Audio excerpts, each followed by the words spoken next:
What if Socrates and Aristotle had a competition in ancient Greece? Day 1. They pull up in the middle of Athens and the whole city gathers like Zeus just dropped the dumbest crossover event of all time. The ruler says, winner gets gold, glory, and a giant statue. Socrates strokes his beard like he's about to ask the most unemployed question in human history. Aristotle fixes his robe like bro brought homework to a street fight. Day 2. First challenge. Who can win an argument faster? Socrates walks up to a random guy and says, do you even know what a chair is? The man looks at the chair, looks at Socrates, and immediately starts lagging. Aristotle steps in and goes, it is an object designed for sitting. Socrates smirks. So if I stand on it, is it still a chair? The whole crowd starts crashing out. One old man throws his sandal. A fish seller drops his basket. Athens is fully locked in. Day 3. Second challenge. Who can teach better? Aristotle pulls up with scrolls, diagrams, and enough notes to scare all the huzz away. Socrates brings nothing except pure hater energy.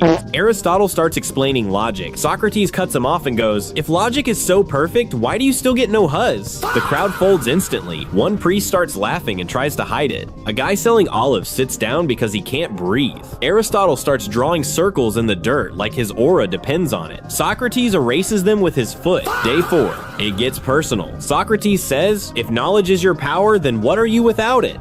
Aristotle looks at him and goes, still not unemployed.